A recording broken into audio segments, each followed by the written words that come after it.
over-extraction doesn't exist. Or as we think it does. Ensure the domestic tranquility, provide for the common defense, promote the general welfare, and secure the blessings of liberty to ourselves and our posterity, do ordain and establish this Constitution to the United States of America. There it is. All right. All right. Sweet. Welcome back, everybody, to episode 6 of the Equal Parts Coffee Podcast. Super excited to be here. You excited to be here? Super excited to be here. Pretty neutral about it. Yeah. You know, I thought I was an hour late. Turns out I was 5 minutes early. So that's a good feeling. For once. I had to get gas in both of our vehicles. Dang. Yep. I was driving one car. I was taking True gentleman. I have to get gas right now. And that's the dangerous car. That's the one I drive. And so I got gas and I took it home. And then I dangerous car. What does that mean? It's just less safe to drive. Sure. And so I took the safe car to get here because it's sketchy back here. Sure. It was empty too. So I had to fill it up. Turns out I was early still. So it's a good feeling. So now you're broke. Yep. Just bought a bunch of gas.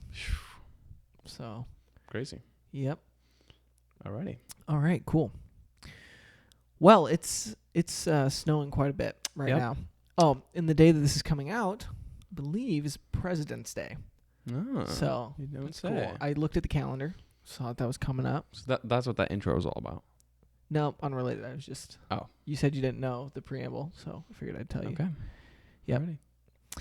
No. Yeah. Perfect. Oh. All right, cool. So our coffee. Jack, tell us a little bit about this coffee. Oh, this coffee is a coffee from Ecuador. Actually, the first coffee from Ecuador that Mundos has ever had. What? First 2 coffees. Actually, I've got 2 at the same time.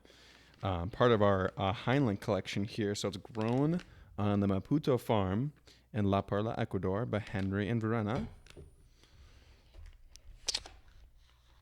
Very floral, very melon, caramely. Yeah, I feel like it balances the florality and caramelosity well.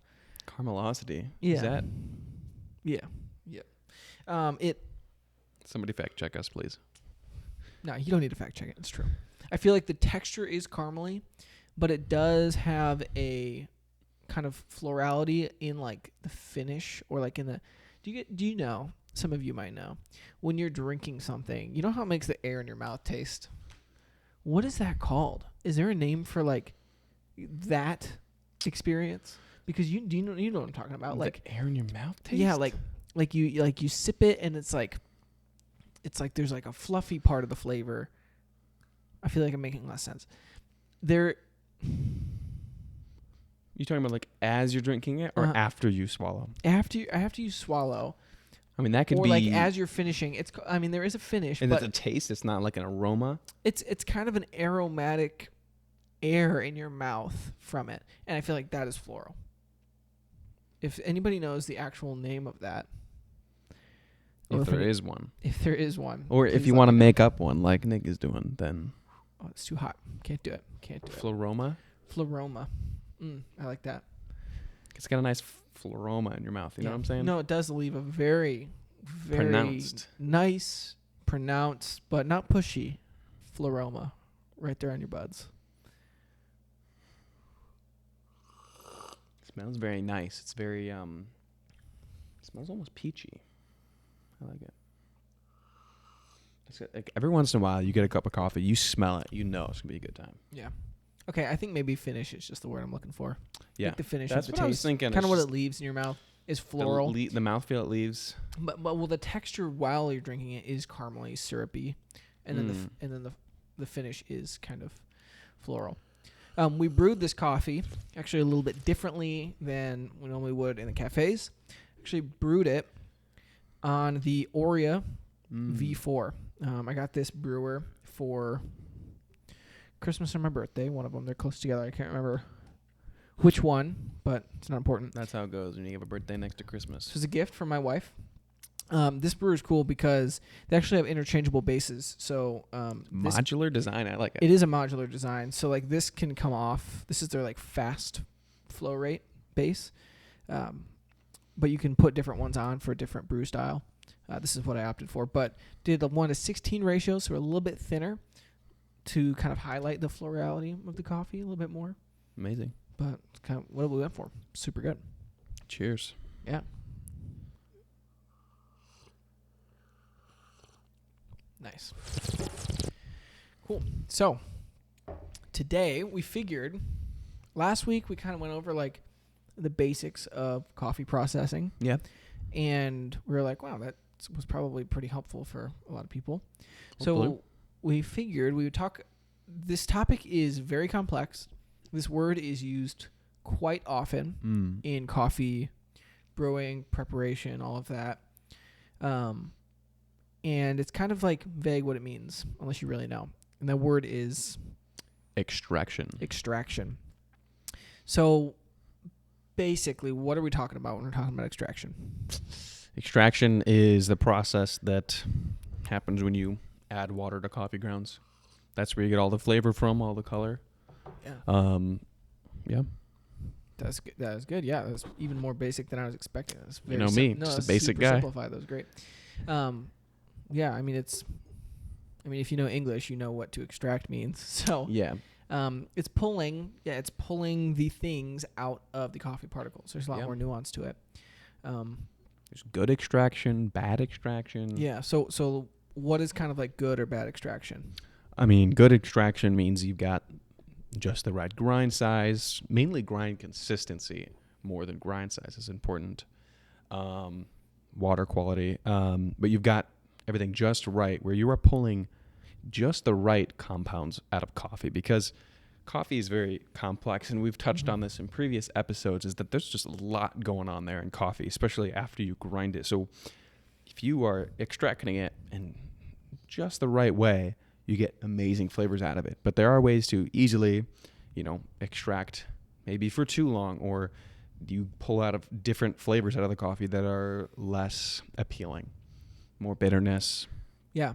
Yeah, so like the acidic astringency and yeah. Well, I was going to say the more acidic compounds tend to come out of that coffee more easily. Whereas the more bitter or harsh compounds tend to hold on longer.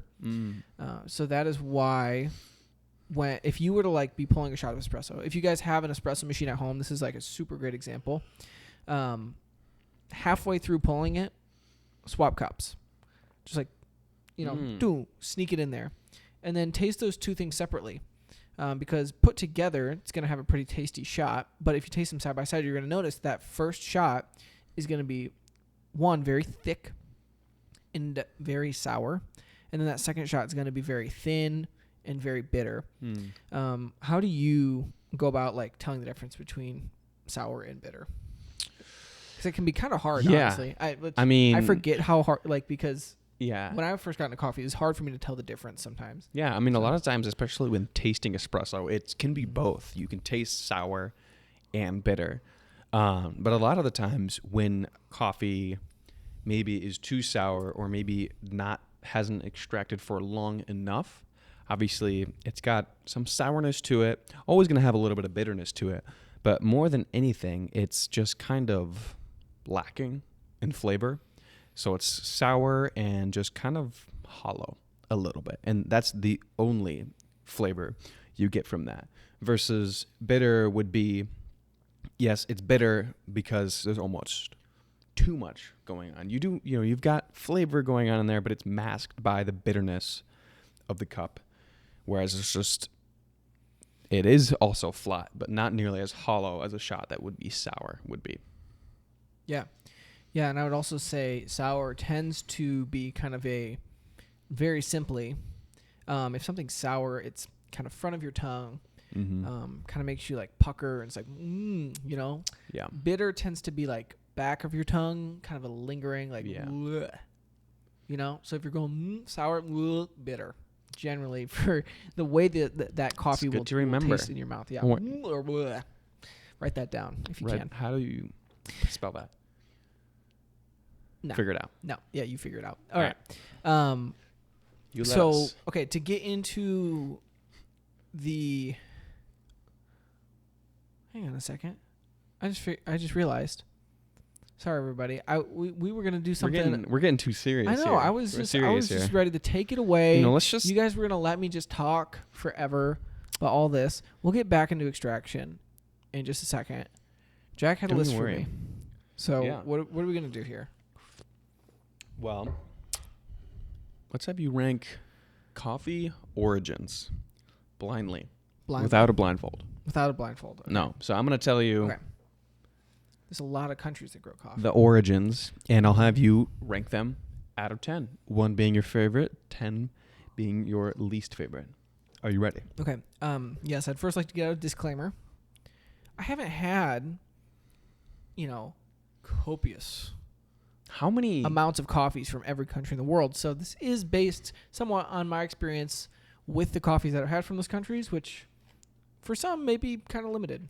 I or believe zero, you've had, for what I picked from my list here, I believe you've had coffee from every single country on this list. But some more than others. So oh, sure. I'm not sure. listen, guys, listen. I'm not trying to diss any countries. I just want people to know that. No, Nick fully endorses this No, list I and don't. will I never don't. change his mind. Well, from we'll this. see. I might fully endorse it afterward. It might be perfect and flawless. It probably will. And any coffees that I didn't mention that aren't on this list, he hates. They're not even worth it. They're not even worth mentioning. Nick, are you ready? Yeah. All right. So we got number 1 here, Colombia. Colombia. I think it's the third largest coffee producing country in the world. You put Colombia number 1. Colombia number 1. Not for me, for you. I'm gonna put Colombia number 1. Whoa. Yeah. Colombia is. I love Colombia. You think Colombia is your favorite coffee producing country of all time? If at least in this stage of my life, as I grow older, things might change. But if I'm looking at a coffee, Colombia immediately catches my eye. Oh yeah. I feel like I've seen. Oh yeah. They're not necessarily. They haven't been doing it maybe in the volume and for as long as some of these other countries have. But what they've got coming out of them is consistently like really interesting, unique coffees. I feel like they tend to do some more experimental stuff. Really, just like quality coffees. Yeah, I mean, it's such a wide range of coffees from there too. Yeah. And I feel like it's hard to. I mean, I've had bad coffees from Colombia, but it's hard to get a bad one. I feel like no matter if it's wash process, natural, honey process, always good. Yeah. So all right. So weird way to start, but all right. You didn't see that coming, did you? Let's do number 2, Brazil. Brazil, the largest coffee producing country in the world. Brazil's, me personally, the coffees that I tend to like are a little bit more acidity, but I really like floral sweet coffees, right? Like if there's acidic notes in a coffee, I tend to want it to be. That's literally Colombia. I tend to make it anymore. Yeah, I tend to want it to be more grapefruit or kind of like green grape acidity, not really lemon or lime, not as harsh. For sure. And Brazils don't tend to have very much of that. They tend to be very chocolatey and mellow. A very, very good chocolatey mellow coffee, I love. Yeah. Like we at Mundos right now, we have the Mexico Quisaya, and it's really good. It's like it's so rich, syrupy, sweet. It's like not bitter. Yeah. But it's so like that's like a perfect smooth. It's really good. Dinner time, evening coffee. Yeah. With a slice of pie or something. Yeah, or just a perfect like early morning with your breakfast coffee. Yeah. So I do appreciate those when they come around, but I don't see those super often from a country like Brazil. So I'm gonna put it at like a 7. Ooh. 7. Are you writing this down? Yeah, that's a good point. Let me write these down. Colombia 1, Brazil 7. We'll see. All right. Number 3. Ethiopia. Ethiopia is classic. I don't tend to love natural coffees in general. Like they're not like my favorite. I do appreciate them, but not what I choose. But out of the washed coffees from Ethiopia, I feel like I do get a number of like, very like dried berry floral coffees. I feel like they tend to washed coffees coming out of Ethiopia tend to be more floral and sweet to me. Yeah. So I will maybe put that at 3. Okay. to be safe in case I'm missing something. But I like myself a washed Ethiopian. Yeah. And spoiler for me, Ethiopia and Kenya, those are my two favorite coffee producing countries. They kind of flip every once in a while depending on how I'm feeling. Yeah. But I love Kenyans. They're very, I think of Kenya as like grapefruit. And then I think of, very tart, but also sweet, very delicious. And I think of Ethiopia as more of like a blood orange. Very sweet, has some tartness. It's more balanced. Sure. A good washed Ethiopian. Not, they're obviously not all the same. Yeah. I love those coffees. All right, number 4, Sumatra. Sumatra. First, have you had a coffee from Sumatra? I have. Okay. We had at Mundos, we had that Sumatra. Solak Rajo? Is that what it was? A great deal of time ago. Yes. I remember. Yes. It was in the previous generation of coffee bags, the black ones with the sideways Mundos logo. Oh yeah, yeah. Yeah, the Solak Rajo. My last memory of having that coffee was in Suttons Bay when Mundos was up there. Luke Norris, shout out, made a siphon. Shout out siphon. Of it. Hario siphon, yeah. Shout out Hario. Is that that's how you pronounce it, right? Hario? Yeah. Probably. How else would you? Hario, but get out of here. It feels wrong. Yeah, it feels wrong because it is wrong. I'm gonna start calling you Hario. Oh. It was good. It was interesting. I feel it was very savory, like red peppery. And it was an interesting like tasting experience, but I wouldn't put it up there as like the best coffees I've ever had. Oh, for sure. And given that that's my only experience with Sumatra, I'm going to put it... I mean, I think most people will recognize Sumatra as the typical dark roast coffee because a lot of those coffee is very commodity you get from Sumatra. But yeah, typically. There's a growing specialty market there, but it's been like commodity coffee for a very long time. Mm-hmm. I'm going to put it 9. 9 for Sumatra. Straight up. Yeah. No mercy. Honduras. Honduras. I feel like I've had mixed experiences with Honduran coffees, like ones that I really like or ones that I don't. Yeah. My wife's favorite coffee ever was from Honduras. It's her Wi-Fi password at my house. So if you ever come over, it was that coffee, if you can remember it. Yeah, it was very good. And then there's some that like maybe were a little bit too acidic for my taste. Sure. More on the kind of the acidic side. I think that, like you were saying, those lemon lime coffees, I feel like a lot of the times, like a Honduras, Guatemala, sometimes El Salvador, those Central American coffees can have that more lemon lime acidity to them. Yep. Where I feel like the Honduras that my wife liked maybe did have some of that lemon, but it was a sweeter lemon and it was more subtle, where there's been other Honduras coffees that have had like a very forward lime taste or that kind of thing. And not a lot of sweetness. Mm-hmm.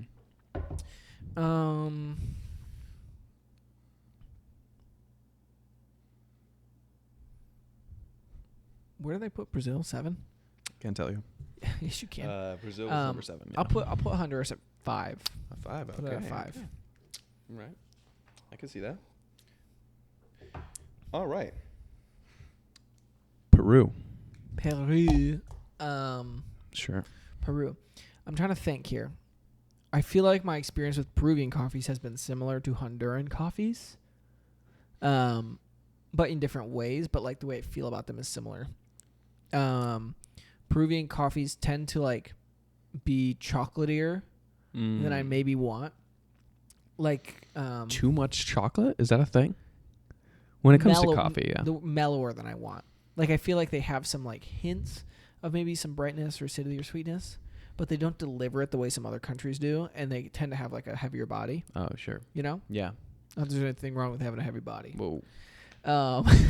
Also, hot take. I don't think that chocolate and coffee pair well together or even belong together. No. It's just they're conflicting flavors. They don't blend well. No. They're like brothers. You know, they grow up together. They're so similar. They go through similar processes, but they just cannot get along, and you do not want them both in the same room, if you know what I'm saying. However, if you want them separately, we also get coffee. Lovely. We also get chocolate from Ecuador, which is incredible. Yeah. Not me.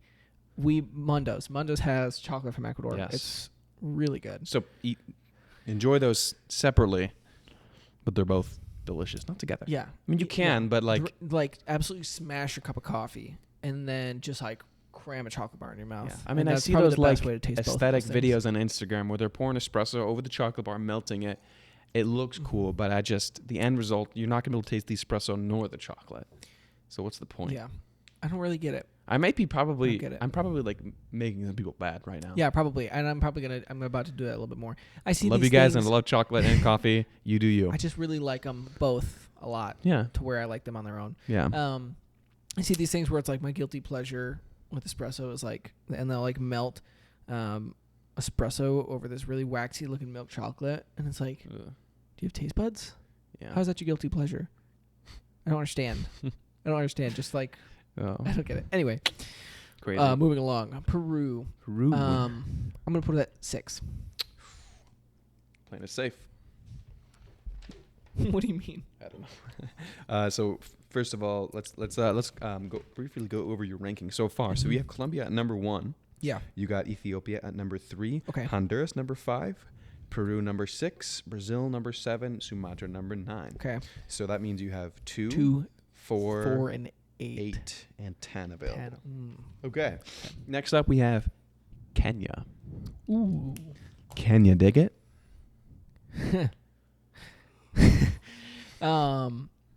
What? Never heard that one before? 4.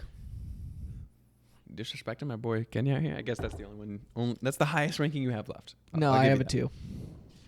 Don't forget my number 2 Straight spot's up. still open. You a Kenya hater? No, I'm not a Kenya hater. Although, Well, here's how here's the thing. I like washed Ethiopian coffees better than Kenya's.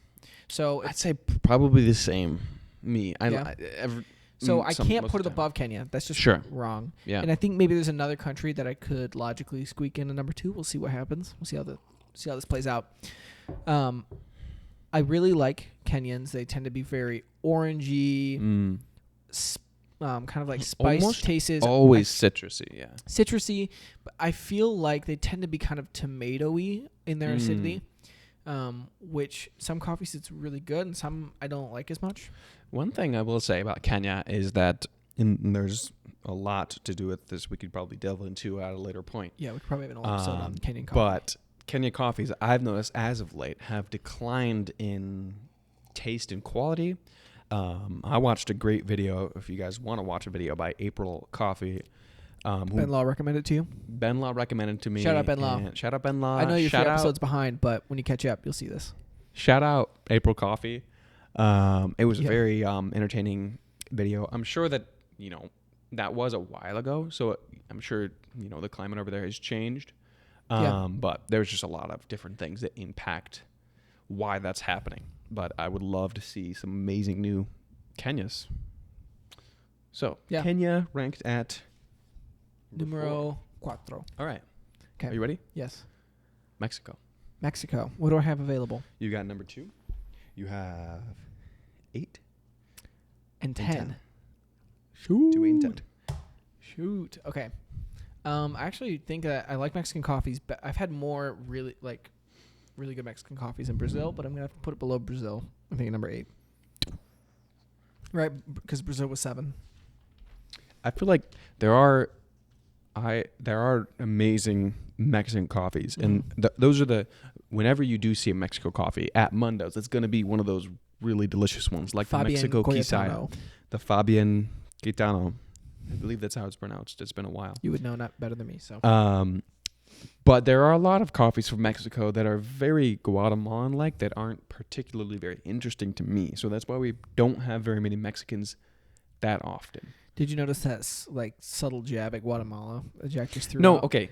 They're very Guatemalan. Well, like those. I think of just less. Your run-of-the-mill unique, less Guatemalan unique. coffee. That's very. I feel like you have that like homogenized flavor of Brazil, where there are outstanding coffees from Mexico. I'm sure there are all the time, but the ones that there's been a few that we've had. It's just kind of like your run-of-the-mill Mexico. It almost has this like underlying like lack of clarity to the flavor, where it's not super interesting to me. Yeah, And so you said number 8 for Mexico. Yeah. And again, all of these countries are producing worthwhile and good coffees. Oh, yeah. This is just our experience with coffees from these countries. Mm-hmm. I'm sure that if we really like delved in like sought after really excellent Mexican coffees, we could find more of them than we've already found, you know? Yeah. But when you're dealing globally with so many, like there are some places that you tend to search out more. This is a very general, very just kind of like pretty subjective coffees, honestly. Like if you as just a want whole. Yeah. Because as you know, I'm sure that there are award-winning coffees from each of these countries that are worth a lot of money. Yeah. And that taste amazing. Yeah. And I feel like anytime I feel like twice, now 3 times. Anytime I start to get like kind of set in or comfortable with like these are the countries these are almost exclusively the countries I enjoy, I'm surprised by coffee from another country, you know, that I thought that I had dismissed. Yeah. So that's a dangerous thing. We can very quickly categorize these coffees in our head, but like there's so much more than just the geographical lines, drawn about what this coffee tastes like. I mean, the governments and all that have a huge role on the quality or types of coffees that are coming out too. You got to think about. There's a lot of things, a lot of factors, and if it were a couple of years ago, I probably would have put Mexico lower more easily. But since then, I've had several Mexican coffees that were just really, really good. Yeah. And totally, moved things around. So, all right, Vietnam. Have you had coffee from Vietnam? I don't think that I've had coffee from Vietnam. Vietnam is the largest producer of Robusta. Second largest coffee producing country in the world. Yeah. Produce a lot of Robusta. Mm-hmm. Robusto or Robusta? What's wrong with me? Robusta. Mm-hmm. A. Okay, that's what I thought. I was like... How do So I haven't had any. Ne'er have I seen a specialty coffee from Vietnam. There are definitely specialty coffee from Vietnam. I have had Vietnam, if I'm not mistaken. I don't believe we've ever served a Vietnam coffee. I'd be surprised. There was 2 countries. I'm trying to remember which ones they were. There was a coffee from obviously Sumatra, and then there was another Asian country that I don't remember which one it was. Can you remember any other Asian coffees we've had? You know what? Like Polynesia. And or was it like a mainland? We've had Papua New Guinea. Yeah, Papua New Guinea. But that's not what I'm thinking of. I'm thinking of another one. It very well could have been Vietnam, actually. Now that could have been. I'll have to look that up. You know what? I feel like no, I don't know. Because I feel like if we did have, you would have tried it. Yeah, I would have, but maybe I don't remember it. However, I'm gonna have to put them at the bottom though, just because of my lack of experience with them and my assumptions. So judging a book by its cover. The only number you have left is number 2. But I can't put it number 2. Are you ready for me to rank number 2 for you? Oh, sure. Tanzania. How do you feel about that? How do I feel about it? I don't know why I didn't put Ethiopia at number 2. Because if I had left... What were you waiting for? If I had left number 4 open, if I had put Ethiopia at 2, and then I could have bumped Kenya to 3, and then I would be left right now with number 4 open, and Tanzania would fit in perfectly, like a piece of a puzzle. What were you waiting for? What country? I don't know. The only thing I can think of that I could have added to this list is maybe like Rwanda, something like that. But yeah, I mean, there's a handful of African countries that produce coffee. You never said Ecuador, which is the featured coffee. I probably would have put. I have very limited experience with Ecuador. That's why I didn't put it on there. But also, even in my limited experience, I've seen a lot of really good stuff coming out of Ecuador. Really like. Speaking of Ecuador, any notes on this coffee as it's cooling? Have you already finished it? I've already finished mine. Almost. It's too good. It does have like a very it almost had like a marmalade flavor. It was very cool. Not super bright like an orange marmalade, just slightly. Vegemite? Nope. No. Not the same thing. No, they're not the same thing. But they are interchangeable. You can use Vegemite in anything that you can use marmalade in, and it's just as good. All right. No, it does not taste like Vegemite. I don't think Vegemite's bad, but I don't think that that's true for me.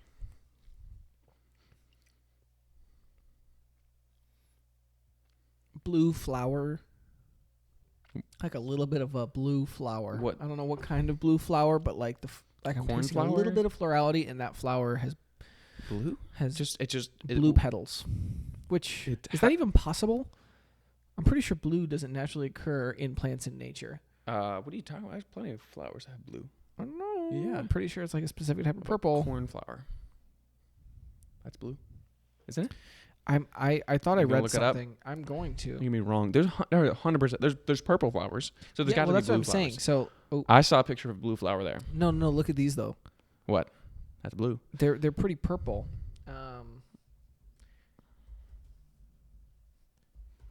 Can blue flowers?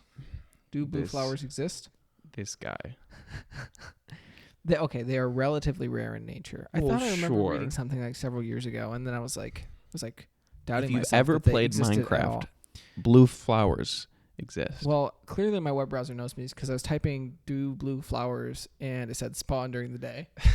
It like popped up. Cooked. What was the point of that? Oh yes, yeah. This coffee was really good. I don't understand how you can get a color from a petal of a flower that you didn't even think existed. So it's just like it has a blue feeling. It tastes like it. I don't know how to tell you. Like texture wise or flavor wise. All of the above. Okay. Texture, flavor, and That's personality. weird. That's weird. Yeah. So what is my ranking here? Let's go through it let's go through it. So because I think it's we've mostly good. These coffees. So you ranked Colombia number 1. Yeah, I really like Colombian coffees. That's what I'm looking for 90% of the time. Yep. And then number 2, you ranked Tanzania. Okay. Number 3 got Ethiopia. Mm-hmm. 4, Kenya. Yeah. Of those top 4, I'd probably just swap. I would move Tanzania to 4 and bump the other 2 up. So I'd go like Colombia, Ethiopia, Kenya, and Tanzania. But I have had really good coffees from Tanzania. Sure. Yeah. Sometimes they're a little bit acidic. Sure. But we had like the Tanzania Tarim. Mm. And that was just an I've excellent had that coffee. twice. Oh, yeah? We're starting like 2018 and just had it 2021. 3 years. I remember because I brought it 4 back. years on my ago. Oh, my honeymoon. gosh. Yeah. Time flies, man. It was a good coffee. Time flies. Yep. Okay. And then number 5 was... number 5, you had Honduras. Yep. I feel good about that placement. 6 is Peru. Yep. 7, Brazil. Mm-hmm. 8, Mexico.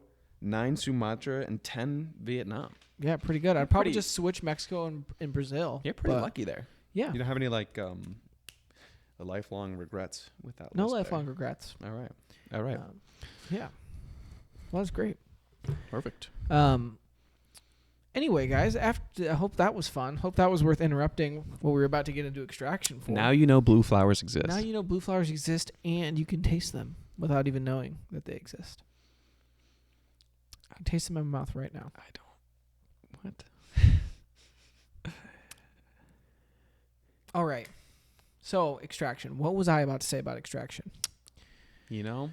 Oh, no, I don't remember. Cool. It's been a while. We were getting into it. We were talking about extracting molecules. Okay, how about I just do this? How about I go into the nitty-gritty? Nitty-gritty. Leave a comment what movie we're referencing. Yes. I watched that so many times. We will give you a like, and we might even reply. We watched this movie so much when we were children that I would play it in my head to fall asleep at night because I had it memorized frame for frame. Yeah, has anyone done that? That's why we are the way we are. Movie or I a did. TV show in their head? I've done that. No, yeah. When hiking, just had like shows memorized in my head. But man, what's wrong? Yeah, you what's wrong with you us? can't take the screen away from us. It's in us. We got the screens built in. Better than iPad, kids. We got iPads in our mind. Yeah, you take the iPad. I memorize the iPad. I'm gonna play Subway Surfers while I'm at school in my brain. I don't need Neuralink. All right. Wow. So here's what's happening with extraction. So your coffee molecules. Okay, I keep saying molecules. You just want to sound fancy, don't you? I keep saying. You haven't heard me say that yet, but I was saying it a lot before. No, you said molecules already. No. You said, was I talking about coffee molecules? Which you weren't. But then you did. I keep saying molecules. I mean particles, and they're different. I sound like an idiot. Okay, coffee particles. You should have just gone with it. The coffee particles have all sorts of compounds in them. We talked a little bit about right, how readily extractable those compounds are, right? The Mm-hmm. more acidic compounds tend to be more easily extractable, where the more bitter tend to be more sticky. They cling on. Yeah. And there's like so many things that affect how different things extract. That's why, water quality, very important. Water temperature, very important. Grind size and grind consistency are very important. Yeah, and I'm going to get into exactly why those things are important. Yeah. I said split your shot. Halfway through pulling a shot, pull the other side, taste that. That'll give you a really clear example. You have 2 nasty tasting shots. Yeah, 2 nasty. Why would you have one really delicious shot of espresso when you can have 2 that suck? Twice the fun. It's all about volume, people. But the balance of those flavors, because obviously those acidic flavors, those harsh acidic flavors that are in that first half of the shot, and those bitter kind of watery flavors that are in that second part are both present in your full shot, but they balance each other in an important way. So there are these things called tannins, and Jack brought to my attention that they're not actually tannins. They're They not were thought real. to be, but for what's the word? For simplicity, they're still generally called tannins when referred to in coffee. They're just bitter compounds that are present in coffee.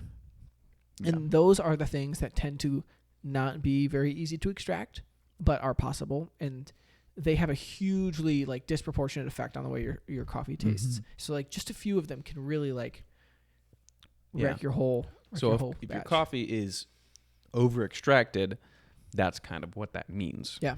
You've extracted a certain compound in your coffee that's not ideal. Yeah. So what's taking place is diffusion. So water is soaking into these coffee particles, and these compounds are diffusing into the water nearby, right? And they will diffuse until they reach an equilibrium. Think using all the big words. Equilibrium. Think like air pressure in a room, right? You have a cold room and hot room. You're going to feel a breeze when you open the door, and they're going to reach equilibrium. That's that same thing with the density of coffee. It's a great way to explain molecules. I mean that. Hey. The density of coffee molecules that are in the solvent in the water. And so that's a base understanding that will help us understand the rest of this. So one, a big impact on extraction and the water's ability to draw out of your coffee is time that they spend together. Yep. This is most notable with espresso. I feel like these things are dialed to 11 and really noticeable when you're making espresso. Yeah, if you think of filter coffee, you're just you're looking at the flavors. Espresso is holding a magnifying glass to it. It's just super pronounced. The Hubble telescope. Boom. Yeah. So, man, listen, guys, I'm not burping all the time, but something about being on a podcast just makes me gassy. I don't know what it is. Delicious coffee, maybe? If you're a doctor, feel free to leave a comment. And smash that like button if you're a doctor. If it's terminal, subscribe. If you're pretty sure I'm going to die, donate. Donate. I don't even know how to do that. Yeah, we haven't set that up, but if you think that I'm going to die, leave a comment. Mail a check. We'll set up. You can mail a check. I'll give you my address. Anyway, the time that this coffee and this water spend together, right, they're going to rub off on each other. It's like you and your best friend. You spend a lot of time together, you're going to start acting the same. And it's that same thing. Those coffee molecules are going to diffuse into that water the more time they have to do that. Bada bing, bada boom. It's that simple. A shot of espresso that pulls... Simple. No, there's more to it. I'll explain it. But that is that simple. A shot of espresso that pulls in 20 seconds is going to taste very different than a shot that pulled in 40. Yep. That shot that pulled in 20 is generally going to be a lot more acidic. That shot that pulled in 40 might tend to be have a lot heavier, maybe more bitter. And extraction science is so large that just because your shot, there's no right way to pull a shot. There are different ways to do it. You can make a 20-second shot taste amazing. You can make a 40-second shot taste amazing. It's all about what you do. Taste is the most important thing. Taste is king. People get caught up in like the time that a shot takes to pull. Yep. But I have really delicious like 15-second shots that just like absolutely just hurl out of my machine, and they're really good. Yeah. So yes. Something else that impacts extraction is the particle size. So obviously, if a particle is smaller, it's going to more quickly diffuse the molecules out of that particle than if it's bigger, because it's going to take more time to permeate it. It's going to have to draw and soak in and all of that. I feel like that makes sense, you know? So this is also very clearly visible in espresso in kind of two ways. So one, with a shot of espresso, the finer grind size is going to promote extraction, where a coarser grind size is going to discourage it. Yeah. Because smaller particles are easier to draw from, but also that does impact the time that it takes for the water to get through. Yeah. So there's kind of a twofold cause on that. Yeah. And, the more finer grind size you have, the less laminar flow your water's going to flow through at. Yes. More turbulence your water's going to be. Yeah. I mean, it's like pouring, water through rocks versus through sand. Yep. Right? Like the finer your espresso is, the more difficult it's going to be for the water to get through. So it's going to have more time to hang out with your coffee, and your particles are going to be smaller, so they're easier to extract. Yeah. Something else, agitation. Agitation. Do you ever get agitated? Never. Always. Whenever I look at you. Same. No, agitation and coffee. Yeah. Yeah. So agitation is a big one, and I feel like it's bigger than people realize. I think that people really focus on the grind size or the water temperature, or the time, and they don't really think about agitation. But agitation, as I'm going to convince you of, is key in all of this. Mm-hmm. If a particle is diffusing its coffee molecules into the surrounding area, and it's trying to reach an equilibrium. Yep. Right?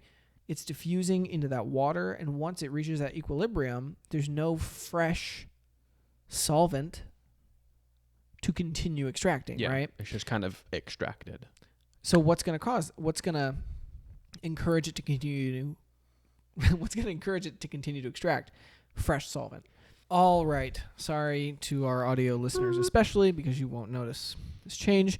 Our mic stopped recording. So it wasn't for very long, though, fortunately. We caught it pretty quickly. Yep.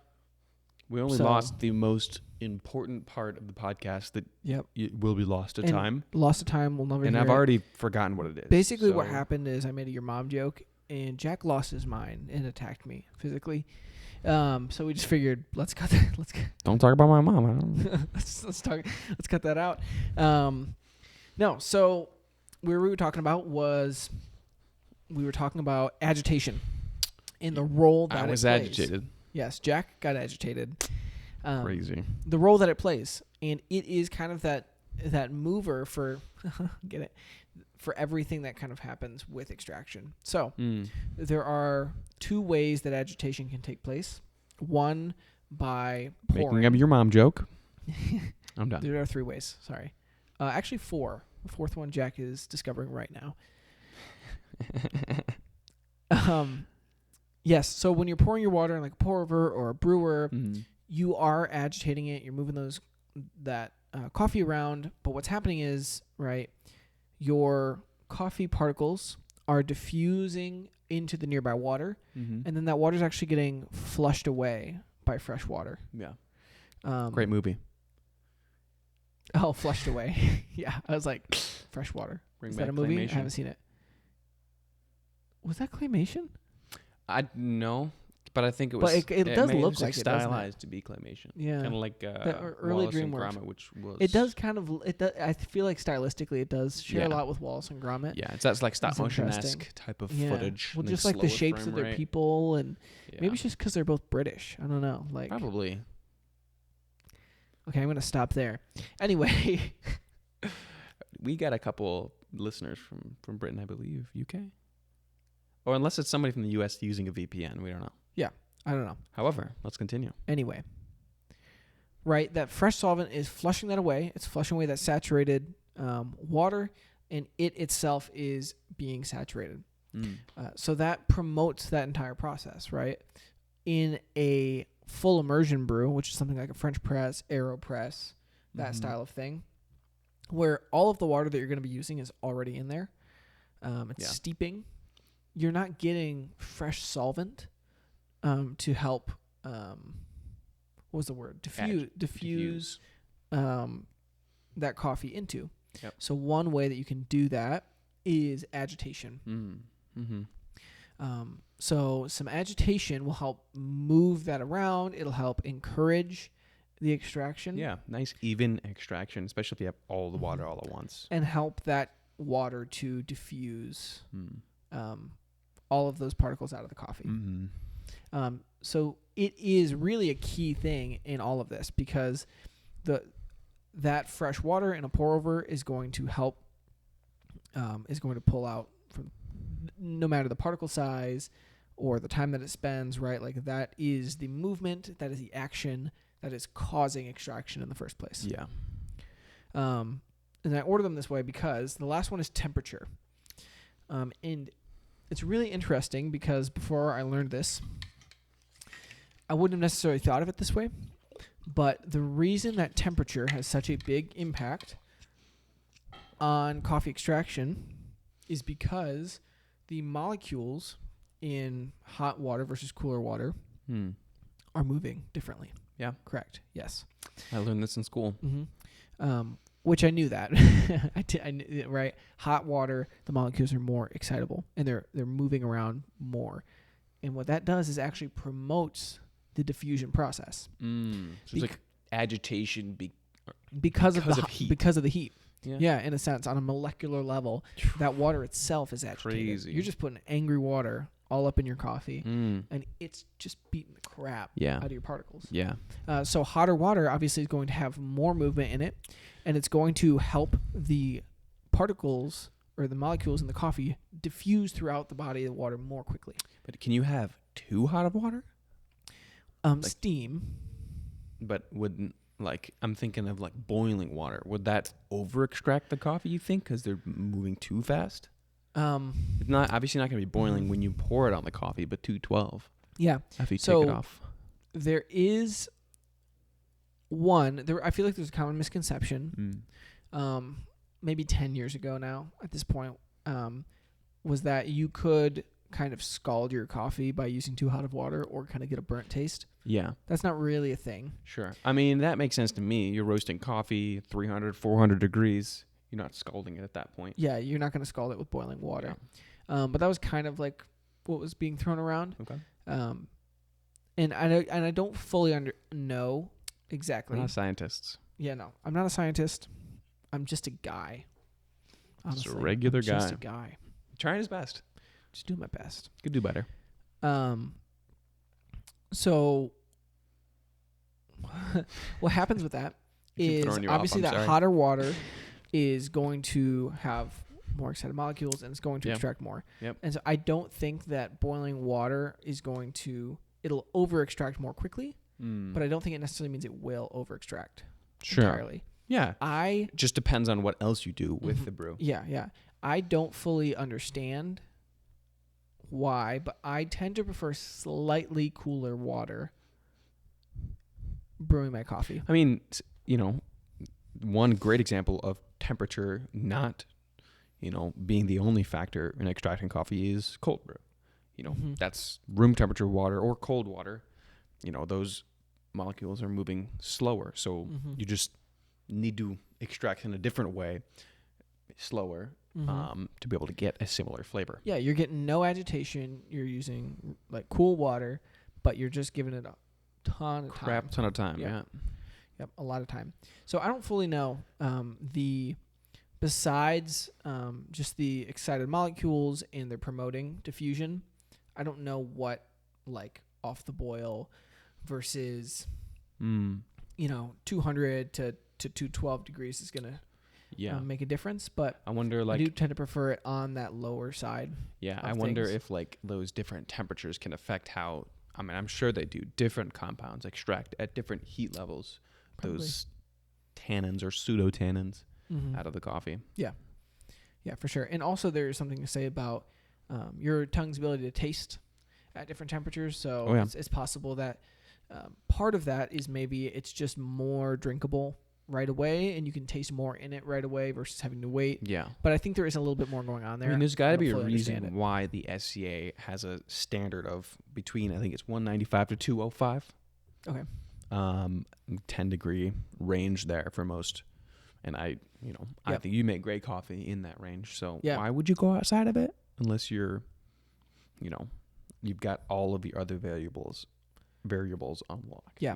And I do know this. I know that generally it's better to use hotter water for lighter roasts, denser coffees, because they obviously need that extra push to extract.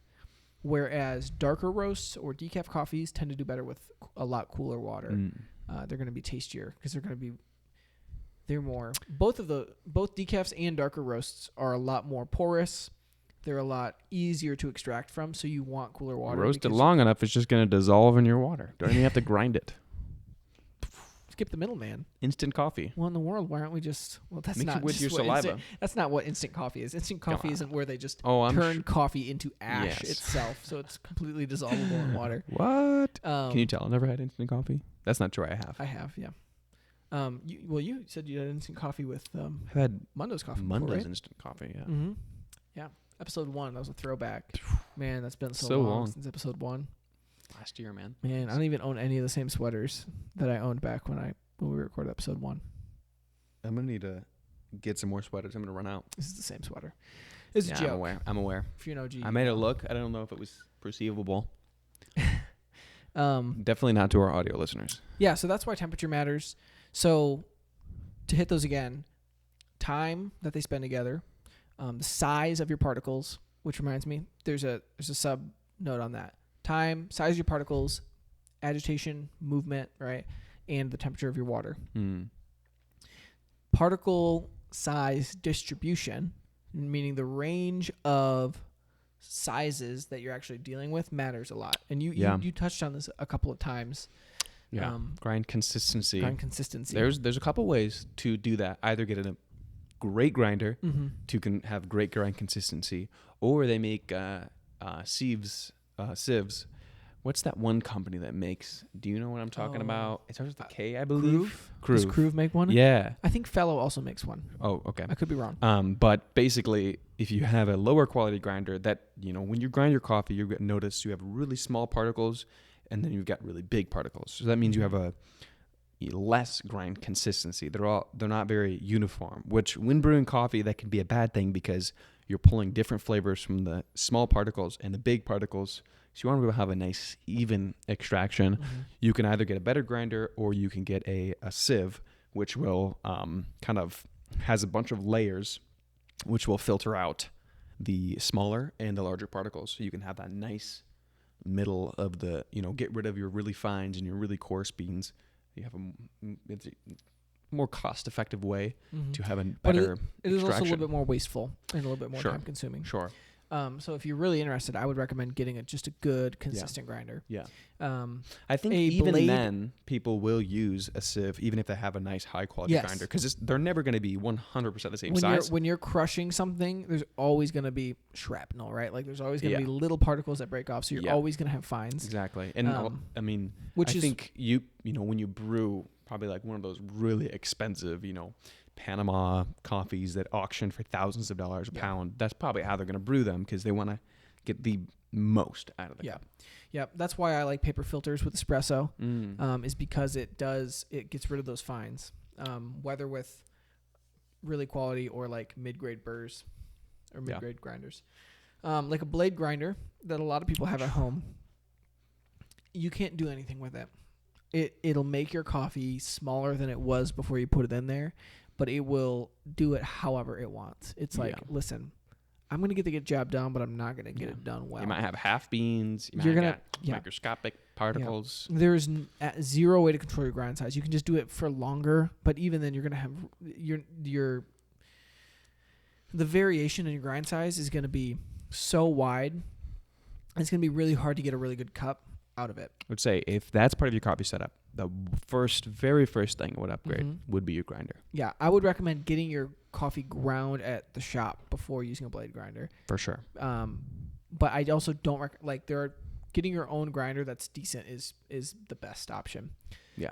Step up from that is our conical grinders. So it's, a cone within kind of a cone, and it goes through it. There's different materials that the conical burrs are made out of. You can kind of have ceramic burrs, steel burrs, that kind of stuff. Steel is obviously more durable. And those more are resistant to heat as well. Yep.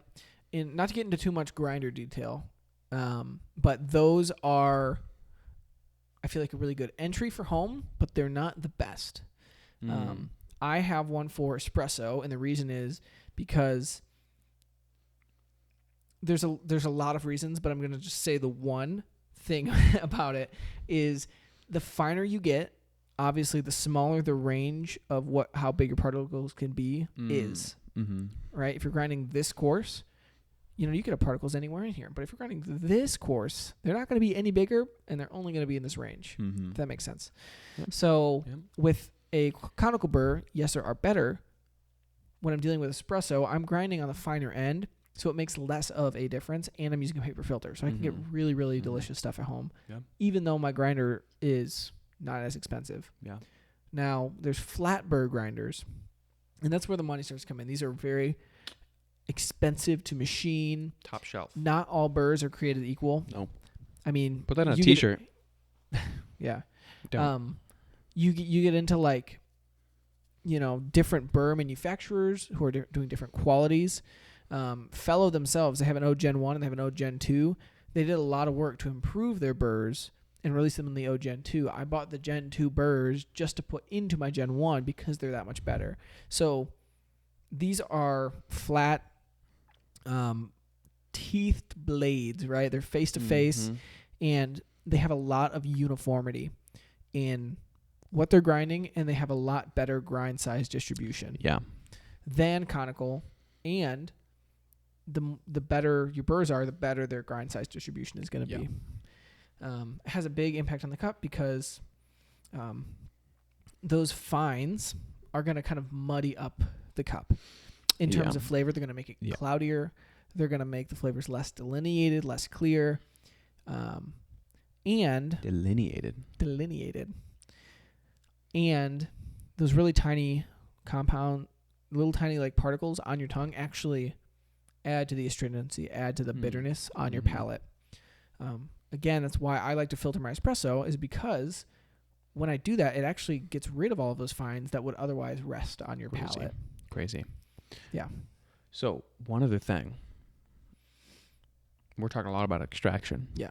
But I hear James Hoffman says over extraction doesn't exist, or as we think it does. Yes. So what I read on that, and I think you read more than me, to my understanding, it was this idea that these tannins, or pseudotannins, are more difficult to extract than we thought. And so rather than the root of the issue being just extracting the tannins, it is actually the channeling that's happening specifically regarding espresso. Yeah, because that's the thing I read, and that started to make sense to me. It's not so much, you're just extracting the coffee for too long or in the wrong way. You're just extracting the wrong particles, and that's due to channeling. But then I read an article by Barista Hustle that says channeling doesn't exist, and it's over extraction. But then I read another article by them that kind of clarified what they were talking about. But there's a lot of science behind it, and it's very confusing. So, it was, for a second there, I was like, everything I know about extraction is gone, which, to be fair, I don't know a lot about extraction or the science behind it. But basically, you can measure the extraction yield of coffee using a certain device. A refractometer. To get the TDS, total dissolved solids. Yes. So what James Hoffman did is series of tests of different coffees, but essentially coffees with a higher TDS, people would think that either it's just more of a concentrated brew, or it would be over extracted, is what the thought would be. Is the higher the extraction yield, there's like a sweet spot of extraction. The higher the extraction yield, the more over extracted it would be, but turned out to be false. It's just to do with the certain compounds that you extract out of the coffee. And this is like, I'm kind of talking about this, but I don't really know what I'm talking about. Yeah. So, but it was very fascinating to me that like with everything in coffee, we're learning more every day. It seems like there's always new studies coming out about, the health benefits, extraction, or like all that kind of stuff. But yeah, I don't know a ton about it, but it was very interesting to me. So yeah, I could probably link the articles if you guys wanted to read. They're very in depth. We can link those. Very interesting. The idea is with channeling. First, if you were getting audio whiplash while Jack was talking, like I could tell he was doing this, so I don't know if you're getting audio whiplash. Smash that like button. Drop a comment below. We'll have our producer fix it in post. Yeah, producer Jack, different Jack, not this Jack. He'll fix it in post. I don't know how you fix. Anyway, magic. You wouldn't know. You're not the producer. No, Jack. I don't know anything. The idea is that channeling, when you're dealing with a puck of espresso, it's like this tightly packed coffee.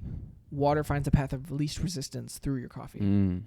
And what that's going to do is create some pretty high pressure, high intensity areas, and they're going to be more likely to pull out those tannins because even though they're more difficult to extract, if it's not even, gentle, push through the entire bed, if there's like a forceful river pulling through, right, it's going to pull those out. That's kind of like the basis, I think, of what I read. Yeah, very like when you're pulling espresso, it's not, like I said before, a laminar flow or like a straight through, water going straight through all the way. It's very turbulent inside. So a lot of different factors can contribute to how turbulent it is. Yeah. Pressure, water temperature, grind size, grind consistency, crazy stuff. Anyway, if you got this far, thanks for watching. Thanks for hanging out. I guess to like finish up, I just want to like kind of hit the points of how like you can use this information when you're making coffee at home. Yes. Because what is the point of this? It like knowledge for knowledge's sake. Just hearing us Get out of here. Waste of time. Smash that dislike button if please don't. If you're a jerk. Hurts my soul. If you're a meanie head, I don't care. Do it. If you're a meanie head, go ahead and smash that dislike button. Do they even have those anymore? They're getting rid of them because people get their feelings hurt. Instagram got rid of them. Didn't Instagram used to have a dislike button, or am I crazy? I think you're crazy. Smash that like button if I'm crazy. That was like Twitter or whatever. They had like a down vote. Maybe they did. I don't know. Anyway, what does this have to do with you? Okay, so if you're tasting your coffee, and let's say in the context of pour or espresso, you're tasting bitterness, right? Your shot is a little bitter on the palate. I'm gonna actually explain these separately, because with espresso, sometimes that bitterness can just be caused by fines. Your espresso could be perfectly extracted, but if you have a lot of fines in it, you're gonna get bitterness on your palate. Yeah. Which can be really confusing, because sometimes it can be under extracted, so it can be sour and bitter. So you have to be aware of that. Crazy. But yeah. Don't get lost. Yeah, don't get lost. Very easy. It is very easy. There's so much to change. It can feel overwhelming. So just do one thing at a time. Yeah. Right? Control one variable at a time. Yep. Keep your time consistent. Keep your particle, like your grind size, consistent. Keep your agitation levels consistent, or your temperature. Right? Only change one thing. If you're like, okay, I generally like how I make pour overs, let me adjust the temperature that I use. Yeah. Let me make it like a few degrees cooler and see if I like that better. Yeah. Right? Have fun Just with that one thing. Don't change more than one thing at a time, because you're not going to know what how affected it changed. what. What affected what. You're not going to know. There's so much science behind it that, like, just from flavor alone, you wouldn't be able to tell. Yeah. Cool. And I would recommend, like, just writing something down. you don't have to like. It's very hard to really like dive in, think about how a coffee tastes, take a bunch of notes. Maybe for some people that's helpful. For me, it's not. It's very difficult. Sure. I would just recommend writing one thing down, right? Like a little bitter. Yeah. Right. Kind of write down what you did, a little bitter. And the next time you go to it, you're like, okay, last time I did this, it was a little bitter. Let me try doing something that would maybe minimize the bitterness. Yeah. Let me change the temperature, or let me maybe make the grind size a little bit coarser. That kind of thing. Absolutely. Just small notes, little things to remember what you had going on, and try and balance that. Definitely. That extraction. And level. have fun doing it. Yeah. And if you guys have like any specific questions about coffee or different things you want to mess with, send them our way. We'd love to help out. Yeah. Answer any questions you may have. Yeah. We have a lot of experience extracting coffee, honestly. Yep. So we've been doing it for a long time. Yeah. And not that we have like a really wide range of different ways that we like to do it, but there are specific ways that we know work, that like we use on a day-to-day basis. Yeah. Like Jack and I have no issues getting really good coffee because we know what works and we kind of like stick to that. So yeah, if you do have any questions, comment or message us or any of that kind of stuff. We'd be happy to answer questions and help you out. But do you have anything else, Jack? No. All right. Thanks so much for listening, guys. Yeah. Looking forward to episode 7 coming up pretty soon. Special surprise for you. Special surprise for you. We'll see you guys then. Take it easy.